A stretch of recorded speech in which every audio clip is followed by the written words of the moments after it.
Buenas tardes, alumnos.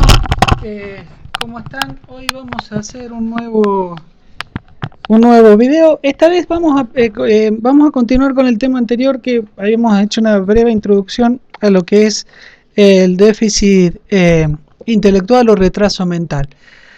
En realidad se nos está estirando más el tema porque realmente no podemos hablar un poquito si no vemos un poco de la historia de cómo se ha llegado y a qué es lo que llamamos hoy déficit intelectual. Y está muy paralela a la historia de lo que es las enfermedades mentales. Si bien es una situación casi paradigmática, sin embargo no lo es y se ha diferenciado, y hay que diferenciar lo que es aquellos trastornos que llamamos más bien de tipo psicóticos, de lo que son y otros tipos de patologías de la salud mental, que tienen que ver más o se acercan más a esta definición o este concepto más antiguo de locura, de lo que es la falta de capacidad para adaptarse, para poder desarrollarse en un ambiente determinado o lograr hitos adecuados para una integración, para poder resolver sus problemas, que tiene mucho más que ver y hasta que le genera dependencia en muchos casos, que tiene que ver mucho más con lo que es un trastorno de discapacidad, discapacidad intelectual. Importantes algunas cuestiones, vamos a mencionar, por ejemplo, ahora vamos a entrar en este cuadro mucho más allá de las causas etiológicas.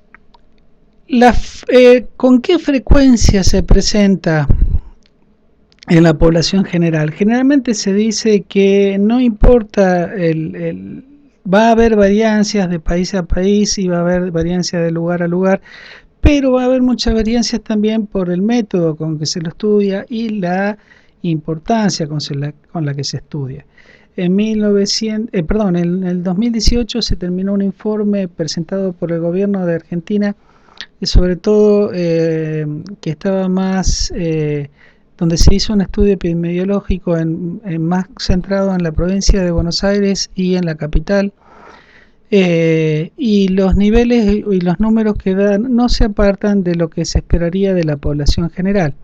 Es decir, es una patología que, si bien tiene incidencia la nutrición, el alcance a la salud, el alcance de los estudios médicos durante el embarazo, etcétera, el porcentaje más o menos se va extendiendo en mayor población hacia una media que habla de 2,5 al 3% de la población general. Es decir, si estamos hablando de 2,5 a 3, o sea, de 5 chicos cada 200, o 5 personas cada 200 que tendrían una discapacidad intelectual. En muchos de estos estudios se incluyeron discapacidades intelectuales que no son propiamente el retraso mental, sino también trastornos de tipo Alzheimer. Por eso hay que fijarse que muchos estudios están incluyendo personas de 0 a 15 años y de 15 a 50 años y de 50 a 80 años y más de 80 años. O sea, es tan amplia el rango de edades que nos puede desviar a nosotros de este porcentaje de discapacidad que queremos ver o que queremos conocer o que queremos saber sobre la población general. Podemos decir que si pensamos en ese tipo de porcentaje y haciéndolo un poquito más, sacando un poquito de edades y otro, podríamos hablar del 1% al 2% de la población general. Tendríamos que ver también aquellas discapacidades, cuáles serían los alcances de esas discapacidades, si estaría en una o más áreas, o si ya estamos hablando de una persona que va a necesitar un certificado único de discapacidad. No se olviden que las lecturas que ustedes hagan sobre estos cuadros, los diagnósticos, también va a tener aristas no solamente para el tratamiento, sino para el pronóstico, y también aristas de tipo legales, administrativas, etcétera. Si estamos hablando con una escuela que tenga por lo menos 400 alumnos, vamos a estar hablando de 4 a 5 chicos que por ahí van a tener este tipo de características y van a necesitar los cuidados especiales. Con respecto a si estamos hablando de una población de como lo que es, ¿cuántos habitantes hay en Gallego ahora? O sea, estoy con Alan, el ayudante, que es pueblo. Más o menos, ¿cuánto era? 120.000, ¿verdad? Sí, más o menos por ahí. Y bueno, estamos hablando casi unos 120 que pueden tener diferentes tipos de discapacidades, que pueden ser leves, moderadas, o sea, que pueden ser independientes, pero también estamos hablando de un grupo que, y ojo que no estoy hablando de las capacidades y no estoy hablando de la causa, porque cuando estoy hablando de discapacidad, de este trastorno del neurodesarrollo, como vamos a ver más adelante en el DSM-5, vamos a hablar que no es solamente la discapacidad intelectual, también otros tipos de trastornos que producen discapacidad en una o más áreas y que pueden volver a esa persona dependiente. No estoy, y cuando hablamos de causas, de etiología, ahí fíjense bien, no estamos, usted me dice, pero yo no se ve, no es que no es lo mismo, estamos englobando en ese porcentaje todas las causas, y es decir, vamos a ver todas las causas que pueden producirlo, desde un déficit alimentario hasta durante el embarazo, hasta una causa genética como es un Down, un Ike frágil, un Prader-Willis, un Cri-du-Chat, como puede ser una causa genética genética del metabolismo, chicos que si se alimentan que por ejemplo con leche, el azúcar de la leche, la galactosemia por ejemplo, puede producirles daños severos neurológicos, o la fenilotonuria, que es aquellos chicos que tienen incapacidad para metabolizar la fenilananina, que está muy presente en la mayoría de los alimentos. Son cuadros graves que pueden, más allá de otros cuadros que pueden ser también causados por infecciones durante el embarazo, meningitis, durante los primeros años de vida. Dentro de las infecciones del embarazo, no nos olvidemos de las parasitarias, del toxoplasmosis, de la rubiola, varicela, que si toman sobre todo en el primer trimestre, puede ser el último, la sífilis, pueden producir o producen daños tan severos, más allá de que también hay otras causas donde la conducta de la madre o la salud de la madre puede causar este tipo de trastornos. Por ejemplo, una madre con un trastorno alcohólico o una cocainómana, madres que han tenido infecciones sépticas generalizadas, o que han tenido traumatismo con hipoxia severa, han tenido pérdida de conciencia, casos graves de chicos que han tenido sufrimiento fetal en el momento del parto, pueden quedar con secuelas o quedan, por ejemplo, la parálisis cerebral es otro de los cuadros donde vamos a ver que está frecuentemente presente la discapacidad intelectual, más allá de un trastorno del neurodesarrollo, como puede ser una espina bífida muy grave o una anencefalia, una falta del desarrollo de alguna de las partes neurológicas de nuestro cerebro. Todos esos cuadros son con respecto a las causas que pueden producir un trastorno de déficit cognitivo, pero eso los vamos a ver y lo necesitamos estudiar con más especificidad más adelante. Ahora sí voy a hablar, lo voy a dejar a Alan que les comente un poquito, sobre todo porque yo quiero que lleguemos a esto que es hoy, cuál es el concepto que ustedes tienen ahora y cuál es el que van a tener o que deberían empezar a apuntar cuando empiecen a mascullar y a martillar todas estas cositas que vamos a ir viendo juntos, sobre qué es el déficit intelectual y por qué en la historia de la locura y el déficit y el retraso mental fue tratado como fue tratado. Así que vamos a ver un poco de historia de esto y cómo llegamos a la terminología actual y a la actitud actual del hombre sobre estas cosas. Hola, buenas tardes a todos chicos, le habla Alan. Bueno, y como decía el profe, vamos a tener una mirada histórica sobre el concepto de discapacidad intelectual, que a través del tiempo fue mutando, ¿no?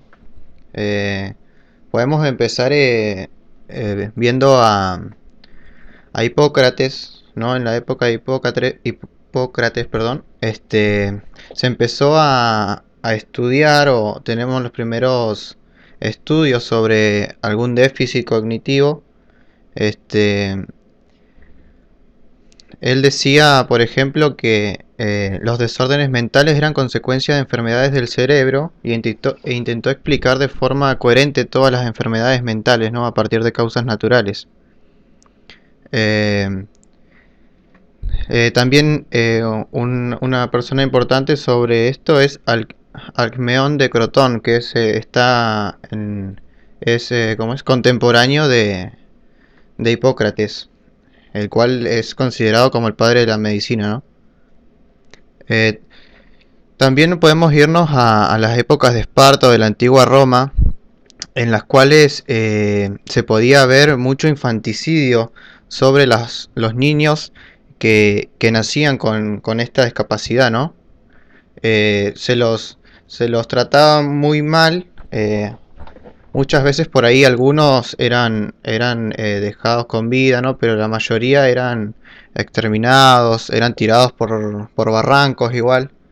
Esto debido a que en esa época ellos decían que estas personas no iban dejar avanzar a la sociedad, no se iba a tener esa sociedad perfecta que ellos querían. También en esas épocas, ¿no? De Esparta, de la antigua Roma, además de por ahí tirarlos del barranco, eran ahogados, o habían muchas formas, ¿no? De lo que mataban a esos niños. Luego después viene la época por ahí cuando predominaba mucho la teología, ¿no? Todo se basaba sobre Dios. Ahí se dejó ¿cómo es? De tanto exterminio, por así decirlo, de niños, pero se los tomaba a esos niños como personas poseídas del demonio y que los únicos medios de curación era la tortura o el exorcismo, igual muchas veces. Eh, y también algunos, bueno, podían sobrevivir, pero eran tomados como bufones en la sociedad. Eran las personas por ahí que divertían a las personas con más poder. En esa época también se podían ver a estas personas como bufones, como decíamos, pero también en circos y eso. Si por ahí se ponen a ver películas, algunos documentales de hace mucho tiempo, se pueden ver personas, ¿no? Con problemas en el desarrollo del cerebro o algo de eso, siempre eran como los bufones del circo y esas cosas. Eh, en la época del Renacimiento, una persona importante sobre este tema fue Felix Plater, que era profesor de anatomía, eh, ya que él intentó clasificar todas las enfermedades, incluidas las mentales, y se puede considerar como un precursor en este sentido.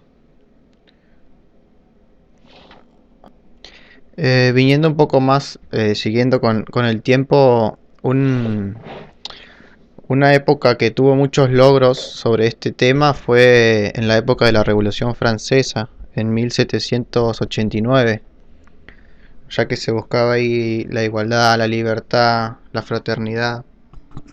Exactamente, fueron conceptos humanísticos que recién empiezan a incorporarse y paradójicamente se incorporan con Philippe Pinel, que ya pertenecía al imperio napoleónico, pero es el primero el que empieza a tener una actitud y empieza a describir una actitud más científica, más profesional y más diferencial con respecto a lo que es las diferentes enfermedades y lo que sobre todo empieza a poner de nuevo al ser humano en un lugar de mejor categorización.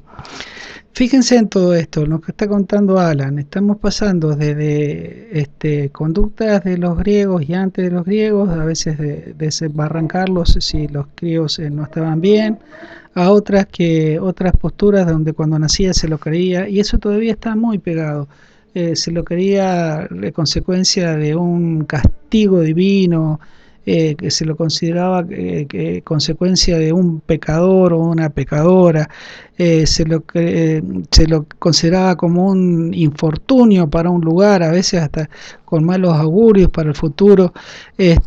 A otras culturas diferentes que no, muchas culturas lo aceptaban y lo tomaban como chicos especiales, hasta con ciertas divinidades se le daban ciertos cultos de divinidad, pero eran los menos. El europeo más bien trató siempre de eliminarlo. Y fíjense en que estamos hablando de una época donde a todos se les llamaba loco, en realidad la demencia era el loco joven o el loco viejo, es decir, las demencias precoces como se definieron después en los textos, y las demencias tardías que después se empiezan a diferenciar, ¿no?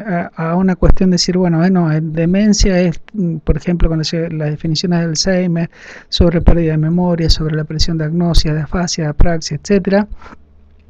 Y por el otro lado, y esos términos, si no se lo aprendieron el año pasado con semiología, ya se lo ponen a estudiar. Y si no, agnosia, apraxia y afasia, dije. Que eso pertenece a los cuadros de tipo demenciales, con características del Alzheimer, pero pueden ser vasculares, pueden ser de Huntington, puede ser cualquier otro.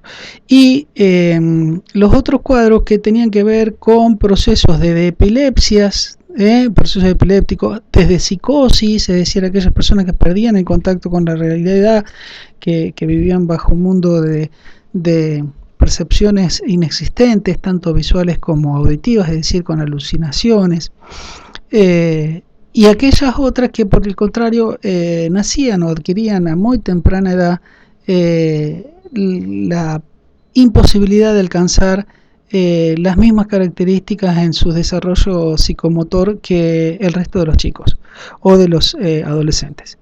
Entonces ahí se empiezan a diferenciar y se le empieza a dar nombre. También se empieza con esto que nos comenta Alan, con la intervención de Philippe Pinel en Francia, sobre todo durante y después de la Revolución Francesa. Tiene que ver con las cuestiones de empezar a sacarles las cadenas. Los tratos que se le daban hasta esa época eran desde el castigo, como nos contaba el compañero Alan, en pro si era en pro de la religión, eran capaces de prender los fuegos, y si era en pro de la salud, eran capaces de hacerle abscesos de trementina, baños de agua helada, dejarlos desnudos, hacerlos castigos, en realidad, estar encerrados con cadenas. Eso es lo que Philippe Pinel empieza a sacar las cadenas. Lo dejaban en un bosque. Si pasaban un par de días y sobrevivía, se le daba como que podían volver a la sociedad. Todas formas muy humanas de tratarlo, claro, pero el concepto en realidad, por eso la existencia de esos grandes asilos, que en realidad lo que hacían era hacer desaparecer a la persona social y quedaba enclaustrada, quedaba encerrada en esas paredes donde el resto de la sociedad no lo veía, no lo oía, no existía. Una realidad que era muy diferente en el interior de esas paredes. Cuando Philippe Pinel empieza a hacer estas diferenciaciones, que se empiezan a romper las cadenas, se empiezan con algunas cuestiones que tienen que ver con desmanicomalizar, empezar a separar los que estaban enfermos de lo que eran, inclusive en ese momento todos los que tenían algunas conductas inmorales muy graves, violadores, etcétera, estaban todos metidos en la misma bolsa. Ahí se le empieza a diferenciar también entre los delincuentes o el perverso, el delincuente, de lo que es un enfermo, de lo que es una enfermedad. Esto sigue, continúa la evolución, porque después, si bien todo esto va evolucionando, se van empezando a hacer clasificaciones nuevas, definiciones nuevas, se empieza a humanizar. Después no es mucho el cambio. Ahora nos va a comentar un poquito qué pasa entre la Revolución Francesa y la actualidad. Una de las diferencias también que se empiezan a establecer es que se empieza a aplicar una terminología diferente. Cuando se ve y se empieza a diferenciar este grupo, sobre todo de jóvenes, y se empieza a diferenciar las demencias tardías con las precoces, y dentro de las precoces se empiezan a ver lo que son los retrasos mentales, y las diferentes causas, cada una se iba ligando según alguna característica más específica. Por ejemplo, la edad de aparición, si era más predominante en varones o en mujeres, generalmente predominan más en mujeres. Eh, eh, es muy escasa la superioridad que tienen en numérica porcentual, pero es un poquito superior. Este, También empezaron a ver cómo reaccionaban frente a los diferentes estímulos y también intentos de tratamiento. Algunos de ellos fueron inclusive históricos porque, por ejemplo, uno de ellos fue tratando algunas niñas que habían sido encontradas, que habían crecido en forma salvaje en los bosques, y cómo éstas no pudieron adaptarse a los cambios, pero sí hubo una serie de cambios conductuales que lograron obtenerse, que también se veían como paralelo, que se podían lograr en este grupo de chicos una vez que estaban identificados.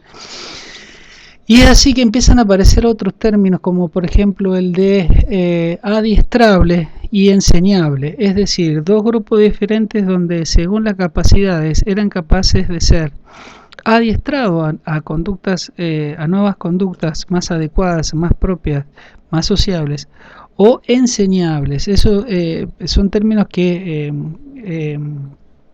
según la metodología que se aplicaba y la respuesta que se obtenían, que dependían también mucho del grado de déficit que tenían los chicos, se podían utilizar. Hasta no hace muchos años atrás estaban todavía presentes en la literatura de la medicina y de la salud mental.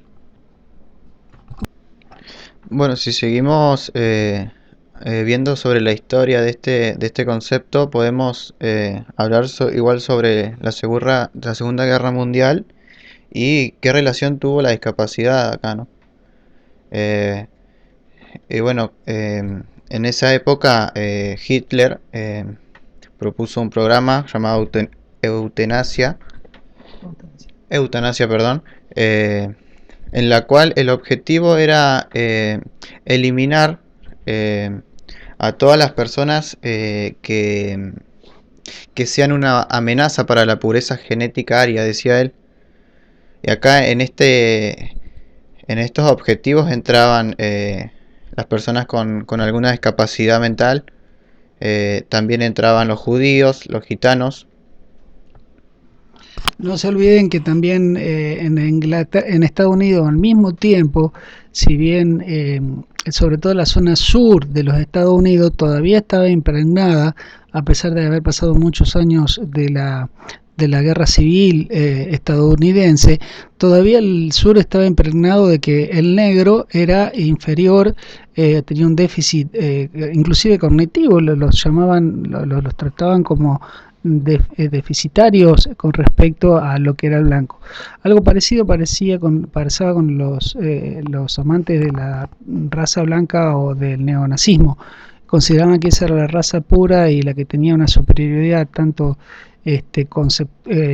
conceptual, inteligencia, capacidades físicas, etcétera, y que debía ser esa la que rigiera los destinos de la humanidad, y que había algunas que debían ser por su grado de déficit, debían ser eliminadas.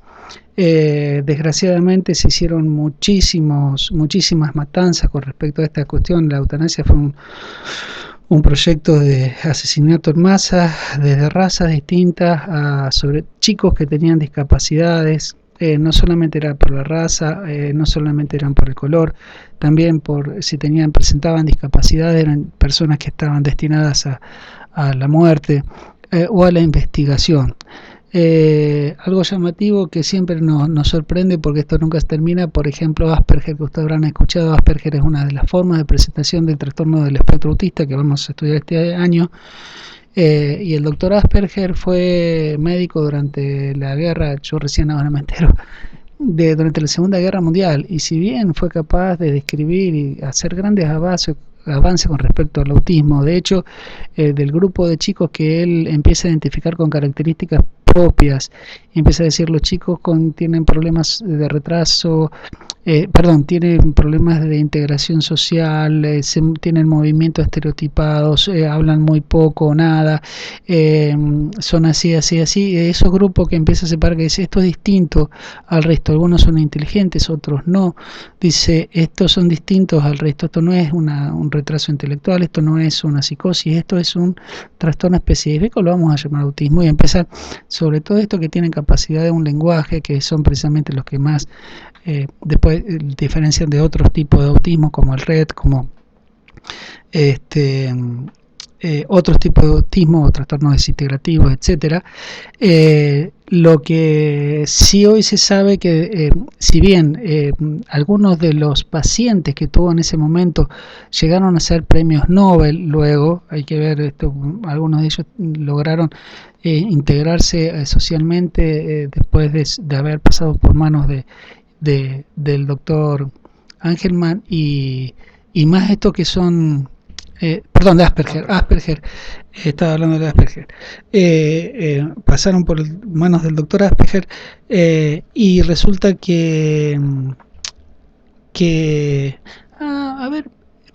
resulta que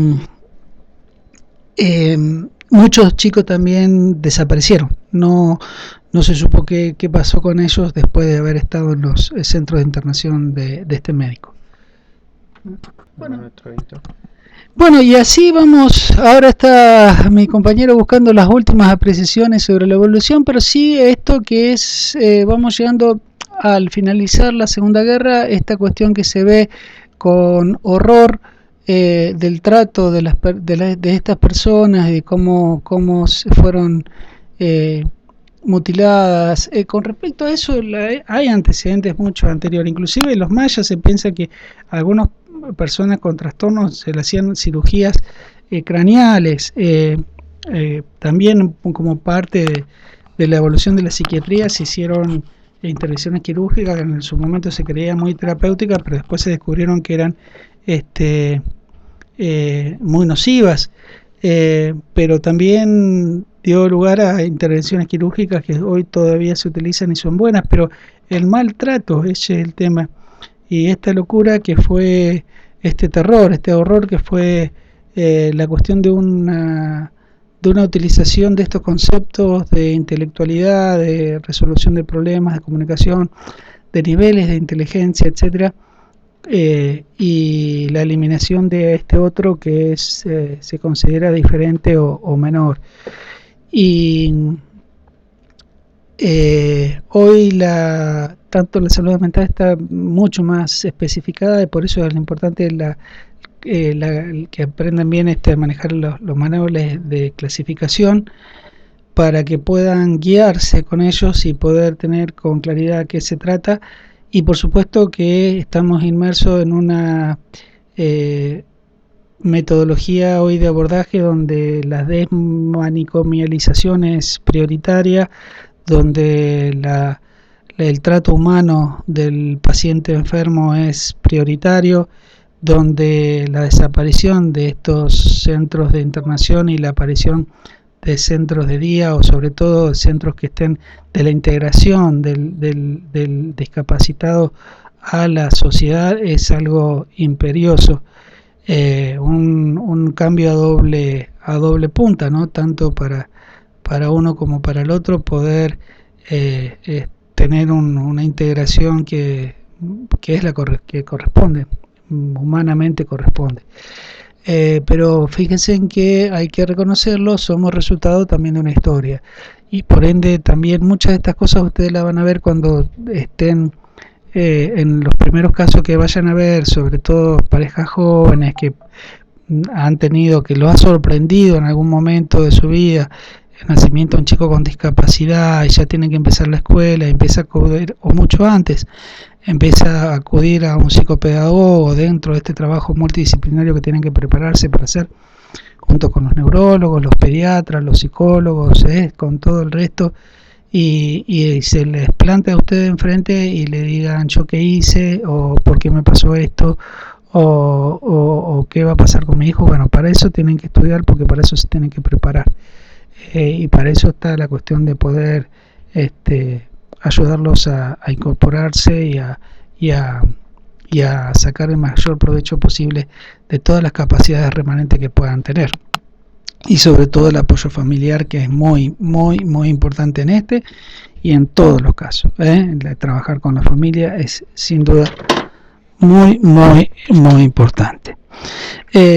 Bueno, hoy vamos a hablar, si bien no existen estos, sí todavía manicomios, sí todavía existen centros teóricamente de tratamiento, etcétera, y algunos donde todavía se ejerce esta cuestión de la desaparición social, o este rechazo a sus propios familiares por tener una discapacidad. Cada ser humano lo puede vivir del lugar que puede. De ahí estará la posibilidad, si tiene acceso a alguno de ustedes, de que pueda recibir un apoyo y que pueda manejar mejor la situación. Bueno, ahora sí, nos paramos un poquito de historia y vamos a empezar con las definiciones y qué hablamos de discapacidad intelectual cuando hablamos de discapacidad intelectual. Bueno, ahora vamos a empezar acá con Alan a comentarle un poquitito qué hablamos cuando hablamos, pero sobre todo vamos a empezar a hacer las diferenciaciones del manual nuevo, porque va a haber mucha bibliografía, que salió en el 2013, si bien salió en el 2013, mucha bibliografía todavía anterior que se maneja con el DSM-4 QLR, pero también nos sirve para ver un poquito a qué se debe o a qué se trata cada uno de estos trastornos y cómo los teníamos definidos. Primera diferencia, cuando hablamos del DSM-4 hablamos de trastornos de inicio de la infancia, niñez y adolescencia. Fíjense que cuando hablamos de este grupo de trastornos, estos son grupos de trastornos, que están bien clasificados y bien separados en el grupo, en los libros. Cuando hablamos de trastornos de inicio en la infancia, niñez y adolescencia, estamos hablando de una serie de trastornos que son del 0 hasta los 18 años. Exactamente, estaba definida inclusive según el manual, que a los 18 años se terminaba la adolescencia. Cuando empezamos a hablar del DSM-5 ya no habla de esta fase, sino habla de un trastorno del neurodesarrollo, y es muy importante porque habla de una cuestión que tiene que ver con un aparato neuro que es psicomotor y psicobiológico, que sobre todo psicomotor, que tiene su formación durante el embarazo, que tiene su primera expresión y su crecimiento mayor hasta los 6 u 8 años, y que después continúa desarrollándose, continúa madurando hasta llegar a un punto más o menos de estabilización a los 20, 22 años, en algunas personas sea antes y otras después. Por eso ya no se habla tanta exactividad de 18 y un día, 18 menos un día, pero sí durante un trastorno, pero sí de este término que tiene también que ver con una cuestión neuromotriz, psicomotriz. Eso lo diferencia bastante de lo que es el CIE-10, porque directamente lo hace muy corto y lo define como un trastorno del desarrollo psicológico. En el desórdenes en el DSM-5 lo vamos a ver como trastornos que están marcados en las F, mientras que en el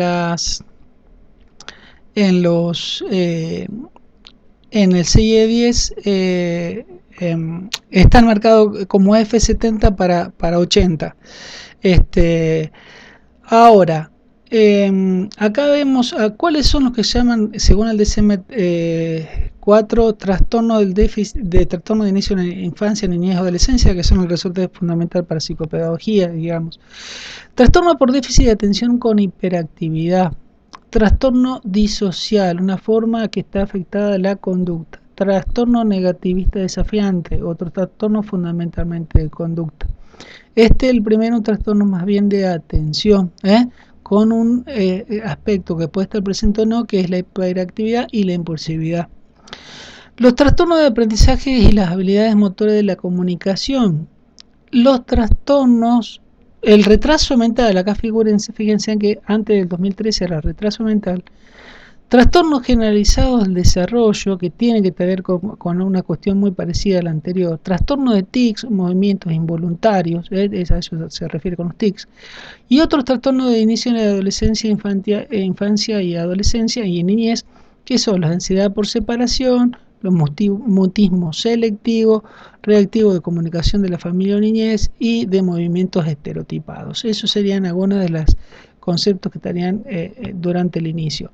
Tenemos que poner otras cosas que están fuera de esto, que son el trastorno del control de los esfínteres, trastornos de control impulsivo, etcétera, también estarían dentro de estos ítems. Lo más importante que vamos a ver el cambio grande que se da en el DSM-5. Ya no hablamos de trastorno de la infancia, la niñez, la adolescencia, hablamos de trastorno de neurodesarrollo y dentro de eso, ¿cómo lo dividimos? Lo dividimos así, como está acá. Uno que sería el trastorno, uno que sería la discapacidad intelectual.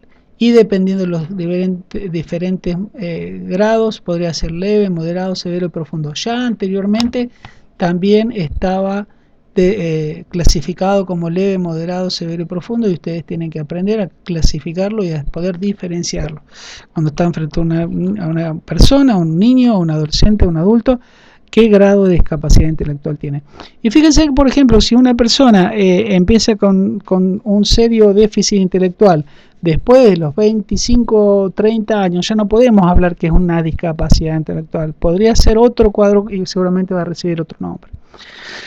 También tenemos estos dos que aparecen acá, que son retraso global del neurodesarrollo y trastorno inespecífico, que son formas de clasificar dependiendo la edad de aparición y la posibilidad de clasificarlos mediante técnicas o no. Si estamos frente a una persona que no tenemos un método adecuado para poder sacar su coeficiente intelectual o esa persona carece de forma de comunicación adecuada o de poder expresarse para poder evaluarlo, por ejemplo, sordomudo, por ejemplo, por ahí podemos tener pero sí nos damos cuenta que hay un retraso. ¿Por qué? Porque en sus capacidades no adquirió capacidades propias para la edad, etcétera, y para ese tipo de estímulo que tendría que haber respondido a ciertos estímulos. Por ahí vamos a tener que hacer que hay un retraso, pero no vamos a saber, entonces lo ponemos que es inespecífico. Después vamos a ver que hay otros nombres también según la edad de aparición. Después tenemos los trastornos de comunicación que se pueden dar acá durante el trastorno del desarrollo, que son específicos. Puede ser trastorno del lenguaje solo, de la expresión sola, del tartamudeo, de la comunicación pragmática social, inespecífico. Los trastornos del espectro autista ya no los clasificamos como Rett, Asperger, trastornos desintegrativos, etcétera, sino como trastornos del espectro autista. Hablamos de un espectro, de una variedad. Los trastornos de déficit de atención con hiperquinesia y otros en específico, los trastornos específicos del aprendizaje, que es muy importante, los trastornos específicos del aprendizaje, del cálculo, de la lectura y del lenguaje, del cálculo, de la lectura y la escritura. Y la escritura, muy bien, acá me corrigió, muy bien, está haciendo mérito, Alan. Y el trastorno del desarrollo motor, donde puede haber un trastorno, pero no necesariamente con discapacidad intelectual, simplemente un trastorno que puede ser de movimientos estereotipados, movimientos involuntarios, por ejemplo tics. Acá también vamos a ver el síndrome de la Tourette, vamos a ver otros cuadros que tienen que ver con alteraciones que pueden producir cambios y déficit en la capacidad de aprendizaje de estos chicos. A ver, el 3. Bueno, este es el 6 y 10, y así como el trastorno define los trastornos del desarrollo psicológico que corresponderían a los del otro grupo, a los vistos. Tenemos un trastorno específico, el del habla y del lenguaje, un específico del aprendizaje escolar, un específico del desarrollo psicomotor, un específico mixto y un trastorno generalizado del desarrollo. Fíjese que no habla ni de retraso mental ni de déficit cognitivo. Sin embargo, cuando habla de un trastorno específico mixto, está hablando que hay un trastorno psicomotor, es decir, hay una alteración que está en varias áreas, no solamente la intelectual, no solamente la... a ver cómo hacemos así, y ahora hacemos así. Ahí está. Vamos a ver un poquito los pasos más importantes para ver cuáles son los pasos más importantes. Fíjense que uno de los más importantes fue la denominación, y como ya hablamos antes, hay que poner en tela de juicio si es necesario cambiar la denominación o hay que cambiar la actitud de las personas, que creo que es lo más importante. Siguen los criterios sobre si no vamos a cambiar el lenguaje, y el lenguaje no es el culpable. No es lo que sale de la boca, es la forma, de dónde sale, digamos. Según los criterios sobre coeficiente intelectual y la función adaptativa para su diagnóstico, hay dos cosas que se diferencian entre el 4 y el 5. Una que habla muy clarito en el 4 de cuáles son los niveles de que vas a encontrar en los test y la importancia de saber y conocer los test de inteligencia. Son test de que tienen muchos años, que son permanentemente revisados, que son test que son adaptados a cada lugar, a cada edad, para tener de los chicos o de los adultos, de los docentes, son psicométricos, miden. Entonces nos van a medir qué cosa, un coeficiente intelectual. Entonces nos van a decir que si ese coeficiente intelectual, por ejemplo, te da más de 75, seguramente vas a poder, y ves que ese chico no tenga ninguna alteración en su capacidad de comprensión, lenguaje, resolución de problemas, integración, praxis, etcétera, no podés decir nada. Pero si tiene un nivel de menor de 75, mayor de 50, 50, 55 hasta 70, 75, está en ese grupo que te da un numerito ahí 60, y vos ves que ese chico tiene déficit y no alcanza los mismos hitos para resolver problemas como los chicos de su edad, y tiene un lenguaje que es más pobre que los chicos de su edad, y cuando se frustra fácil porque no puede resolver problemas de la vida diaria, capaz que no alcanza, con su edad no alcanza todavía a aprender a adaptarse los cordones, y su hermano menor ya lo hace. Entonces sí, ese chico tiene evidentemente en muchas áreas un déficit, podemos hablar de un trastorno, y no solamente te está dando la confirmación de que hay un déficit de tipo intelectual, te está diciendo el nivel, que sería en ese momento leve, porque va a estar también dado por estos test de inteligencia, la cuestión de si va a ser en 70-75, 75-35, que sería un moderado, 35-20, que sería uno grave, y menos de 20, si el coeficiente intelectual te da menos 20, sería uno profundo. Y la función adaptativa. Muy bien, porque se incluye mucho esto de la fantasía, de la función adaptativa. Pero ¿qué hablamos cuando hablamos de función adaptativa? Cuando hablamos de función adaptativa estamos hablando de las capacidades, de las conductas, de las destrezas que una persona debe adquirir para desempeñarse o desarrollarse en un entorno conocido, habitual, según el grupo de referencia y acorde a la edad. Es decir, lo que habíamos hablado antes, no podemos esperar o someter a un chico a un test o esperar a un chico que se creció viviendo con los abuelos sin escolaridad en el medio del Chaco, lo mismo que un chico que es desde su fue a jardín de 3, fue a jardín de 4, siempre tuvo a sus padres alrededor estimulándolos, padres, abuelos, y vivió en un medio. No vamos a poder utilizar lo mismo. Entonces las capacidades, las destrezas y las conductas que tenemos que esperar de cada uno de ese grupo va a ser distinto, para poder saber, como le dije antes, capaz que uno de ellos, el chiquito de la ciudad, o este chico que estuvo criado así, posiblemente tenga un lenguaje mucho más abierto, sepa ir y comprar un pan solo y volver, pero el otro va a saber, por ejemplo, sobrevivir pescando o cazando, y el otro no lo va a saber, el de la ciudad no lo va a saber. Es decir, si los dos tienen un nivel de intelectualidad adecuado ¿para qué? Para ese entorno habitual, para ese grupo de referencia y para esa edad. Siempre estamos hablando de esto está hecho sobre estudios poblacionales inmensos para saber cuáles son los hitos, qué es lo que se espera como capacidad alcanzada. Por ejemplo, que lo hablábamos cuando hablábamos de psicomotricidad normal. Estamos hablando que un chico del año y meses tiene que estar caminando, y es una cuestión motriz, y tiene que empezar a hablar, tiene que empezar a responder a lo que le dice el padre, responder con monosílabos, pero ya a los 2 años tiene que tener un lenguaje bastante más desarrollado. ¿eh? Eso hablamos cuando hablamos de capacidades, conductas, destrezas. Si le ofrecemos una traba, un problema, cómo empezar a resolverlo, cómo empezar cuando ya empiezan a tener 5 o 6 años, elegir su propia ropa, ponerse su propia ropa, ropa adecuada según el clima, etcétera. Esas son las destrezas que uno está esperando. Pero para eso tenemos que llegar a un consenso de que tiene que haber una cuestión de que, bueno, esto es lo que tenemos que esperar y no aquello. Hay que ser muy, muy sutil y tener mucho cuidado en esta forma de clasificación y en afrontar esto, porque podemos cometer errores muy esperando de personas que no nos van a dar, porque nosotros no nos estamos dando cuenta que no podemos esperar por su crianza, por lo que sea eso. O por el contrario, creer que está justificado que no alcance a algunos, eso es lo más grave, creer que está justificado que no alcance a tener una capacidad porque suponemos que no recibió el estímulo adecuado, y sin embargo si vemos bien con el estímulo, por ejemplo, estuvo con su abuelo, no aprendió a hablar, porque siempre señala y ya se le dan las cosas, pero tendría que tener algunas palabras. Sacarlo del abuelo y fíjate si dentro de un par de días no adquiere algunas palabras, algún problema podemos estar empezando a por lo menos sospechar. Y mientras más temprano se haga el diagnóstico y todo, mejor. Ahora, que respecto a la función intelectual, la diferencia entre el DSM-5 y 4.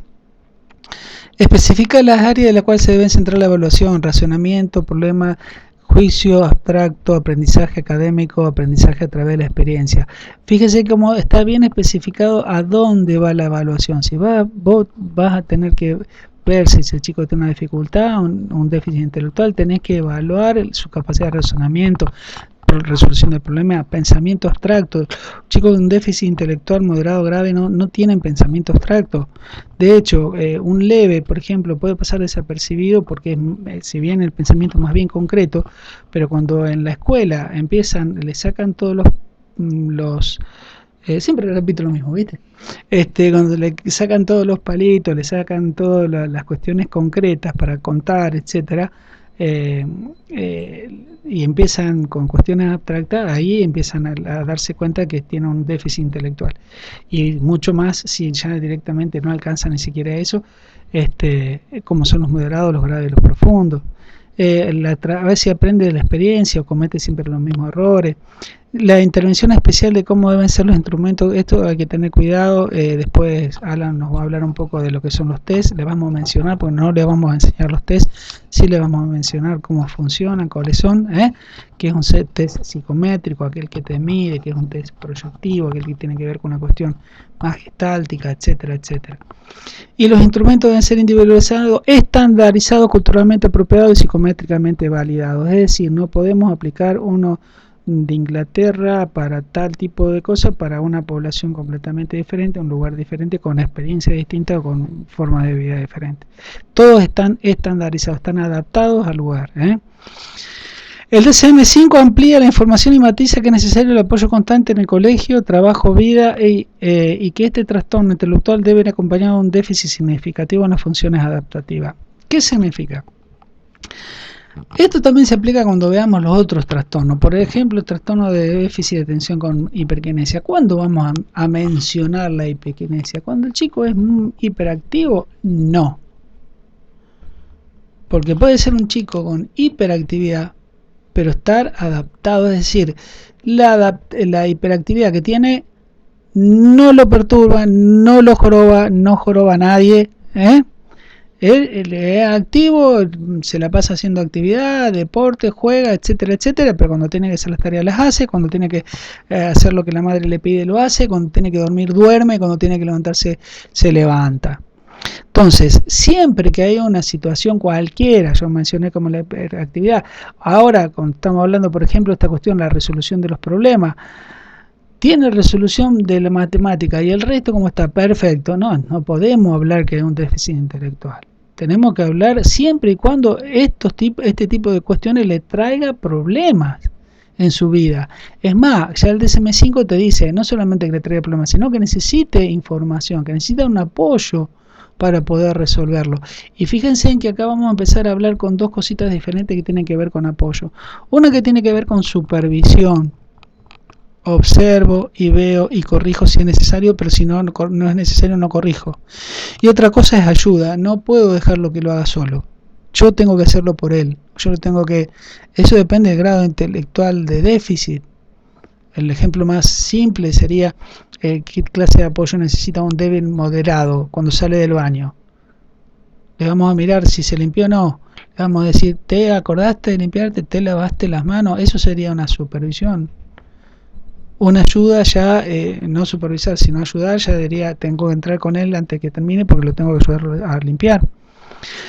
Dificultades significativas, por ejemplo, un grave o un profundo. Dificultades significativas, uno más de los aspectos de la vida, por lo menos dos aspectos de la vida. Y cuando hablamos de aspectos de la vida, hablamos del aspecto de la vida, por ejemplo, vida familiar, vida escolar, vida social, etcétera. Son diferentes aspectos en donde el chico se desarrolla. Si yo tengo un trastorno, por ejemplo, que sea solamente cualquier trastorno, hablemos, por ejemplo, de uno de conducta, un trastorno desafiante negativista, que se la pasa con el profesor y todos los que están directivos que aparecen en la escuela los desafía, los maltrata, les contesta mal, hace todo lo contrario que le piden. Pero ese chico sale, se va al club y el profesor, el maestro o el profesor le da una orden y cumple con todo y viene a la casa y los padres le dicen algo y los hermanos le piden algo y lo hace todo perfecto, no es un trastorno negativista desafiante, tiene un trastorno específico ahí con alguno de la autoridad de la escuela, pero es un problema, pero no es un trastorno negativo, porque el trastorno negativista desafiante también, como este, tiene que estar en muchos aspectos de su vida. Si está en todos lados, entonces sí es un trastorno. Y cuando definamos un déficit intelectual también tenemos que ver que varios aspectos de su vida estén afectados, no solamente uno. Y los lugares, etcétera, etcétera. Cuando hablamos de aspectos de la vida, también estamos hablando del aspecto de su praxis, si es capaz de resolver sus propios problemas, si es capaz de resolver, de vestirse, si es capaz de ir a comprar algo y volver, si es capaz de pagar un impuesto, si es capaz de contestar bien un teléfono. Bueno, acá vemos la diferencia, le habíamos mencionado antes se hablaba de los 18 años, ahora ya hablamos directamente de la maduración de la neurodesarrollo. Los grados no cambiaron, leve, moderado, profundo, ligero dice, pero es leve, moderado, grave y profundo, o severo y profundo. La severidad del trastorno se basa no solamente en el resultado nunca podés hacer por un test un diagnóstico, nunca. Siempre tenés que ver la parte clínica, tenés que ver si lo que te dice el test se condice, y más todavía al revés, tenés que ver que lo que vos ves, lo que vos oís de esa persona, si se condice con el test. Che, lo veo que tiene un montón de dificultades, no resuelve esto, fracasa ante este problema, no es capaz de hacer estas cuestiones, cada vez que no entiende esto, no tiene pensamiento, pero resulta que te trae un test inmenso, entonces nada, un test coeficiente intelectual alto, si no, algo no está bien, algo estoy pifiando, ¿por qué estará comportándose así cuando hacemos las entrevistas y por qué en el test? Por ahí pues tiene un problema diferente de tipo de comunicación, de interpretación, o fracasa por su ansiedad durante los tests. Eso es muy importante. Los test tienen que estar siempre, si vos lo ves que tiene déficit, el test te dice que tiene un déficit, vos calculás que es un déficit moderado y el test te dice que es un déficit moderado, entonces si este chico tiene un déficit intelectual moderado. Bueno, ahí hablamos, acá tenemos los test que le hablamos, los coeficientes intelectuales de inteligencia y cómo están clasificados en el DSM-4 y en el DSM-5. 50 a 55, 35 a 50, 55, mejor dicho, vamos a leerlo bien como corresponde, 70 a 50, 55, 50 a 40, 35, 35 a 20, menos de 20. Esos serían los coeficientes intelectuales. Y fíjate cómo te dice, ahí todavía algunos términos se usan. El leve es educable, el moderado es adiestrable, es decir, un autocuidado con tutela, y ya el grave y el profundo no es adiestrable, no es capaz de recibir adiestramiento. Sin embargo, la estimulación es muy importante y temprana, y las diferentes formas de trabajo. No van a trabajar igual con un leve que con un moderado, no van a trabajar igual con un moderado que con un grave, no van a trabajar ni le van a dar el mismo pronóstico a un leve que a un grave, ¿de acuerdo? Eso, todas esas cuestiones son muy importantes. No le van a poner el mismo expectativa de vida a uno que al otro, pero sin embargo el trabajo tiene que estar siempre presente, y el tiempo suficiente para hacer una evaluación.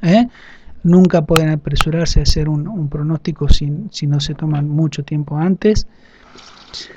Y el DSM-5 te dice, tenemos tres áreas, habla de tres dominios. En realidad, habla de tres dominios cuando hablan de la discapacidad intelectual. Un dominio conceptual, que está muy bien descrito, no está así en el DSM-4, un dominio social y un dominio práctico. El conceptual tiene que ver con estos procesos de pensamiento, cómo es, cómo interpreta cuando le hablo, cuando le pregunto, cuando le pido, cómo planifica, cómo tiene pensamiento mágico, tiene pensamiento concreto, tiene pensamiento abstracto. El social es cómo se desenvuelve, tiene capacidades sociales de integración, tiene capacidad de desenvolvimiento social, puede resolver esa cuestión, encararla. Y el práctico tiene que ver con las prácticas, es capaz de hacer esto, es capaz de hacer aquello. Puede ser desde la práctica de las actividades de la vida diaria, cocina, limpia, lava, se viste, etcétera, etcétera, etcétera. Paga, compra, vende. Al otro que es completamente a nivel educativo, si se desenvuelve bien socialmente en una universidad, en una escuela, si a nivel práctico puede responder también a lo que esa escuela le pide. Fíjense que los tres criterios tienen que estar afectados, tanto el intelectual, el adaptativo, el conceptual, el social, los tres dominios, el conceptual, el social y el práctico, tienen que estar afectados para decir que es un déficit intelectual. Un ejemplo típico de un grave déficit social, pero que generalmente no tiene déficit conceptual y práctico, es el trastorno del espectro autista. Es básicamente social, pero fíjense que ya estamos hablando de un cuadro distinto, simplemente porque tuvimos en cuenta que su déficit no es solamente social, sino también conceptual y práctico. Y acá tenemos un poquito los criterios, no sé si querés, acá que empiezan los criterios de... los criterios. Ahora sí, los criterios los vamos a ver la clase próxima. La clase próxima vamos a poner bien, a ver si tenemos acá para ver. Busquen el DSM-5 y fíjense, no, busquen el DSM-5 porque acá está. Lo teníamos por acá el DSM-5, ¿no? ¿Lo teníamos acá? Acá está. Fíjense en el DSM-5 y busquen ahí en la página, no me acuerdo. A ver, me fijo acá. Fíjate, creo que es la página 17. ¿El comienzo de déficit? De 17, sí, me parece que la 17.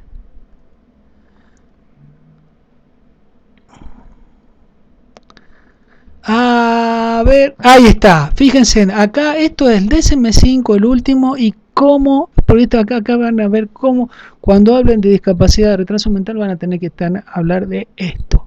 Tiene que cumplir con esto que es el... Y ojo que este es el breviario del breviario del breviario del breviario del libro del DSM-5. Más resumido no lo van a poder encontrar, y no es bueno que lo encuentren más resumido, porque si no se van a saber la mitad de lo que tienen que saber. ¿Qué hablamos cuando hablamos de discapacidad intelectual? Ahí lo van a ver, y van a ver cuáles son las clasificaciones. La capacidad intelectual, trastorno intelectual, el trastorno comienza el periodo del desarrollo, ya lo dijimos. con limitaciones del funcionamiento intelectual, como del comportamiento adaptativo, que ya hablamos de que es comportamiento adaptativo, y en los dominios conceptuales, social y práctico, que hablamos que es dominio conceptual, social y práctico. Ahora vamos a ver el criterio A, el B, el C, y después vamos a ver cómo se dividen leve, moderado, grave, profundo, y acá van a tener presente descripto cómo van a encontrar en el leve el dominio de cada uno, cómo va a ser en el leve, en el moderado, en el grave y en el profundo. Ya si quieren pueden empezar a leerlo, pero en el próximo video lo vamos a ver juntos. Y acá tenemos los dos que le dije antes, que son otros dos clasificaciones. Ya hablo de, cuando puedo hablar de retraso, cuando cumplo déficit intelectual, cuando cumple con todos los criterios o la cantidad de criterios necesarios para el anteriormente citado. Son todos los que le escribimos antes. Pero sí, hay un individuo menor de 5 años que por el nivel de gravedad, si tiene un semejante grado de déficit o que no podés hacerle un buen examen y tiene menos de 5 años, entonces puede hablar de un retraso global del desarrollo.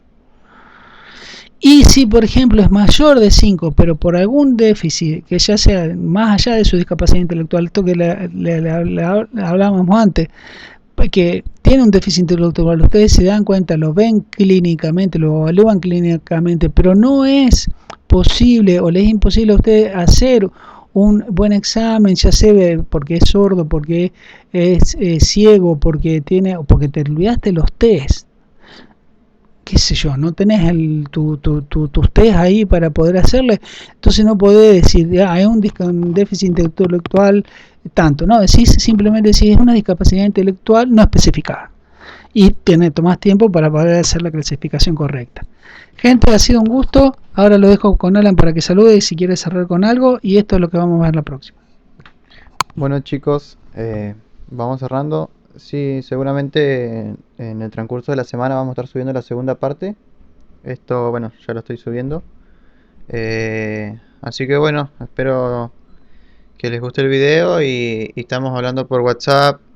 Y bueno, en esto, seguramente cuando estén mirando el video ya va a estar el DSM en la plataforma para que lo puedan leer. Así que cualquier duda o consulta me escriben o al profe por la plataforma, por WhatsApp o por cualquier lado.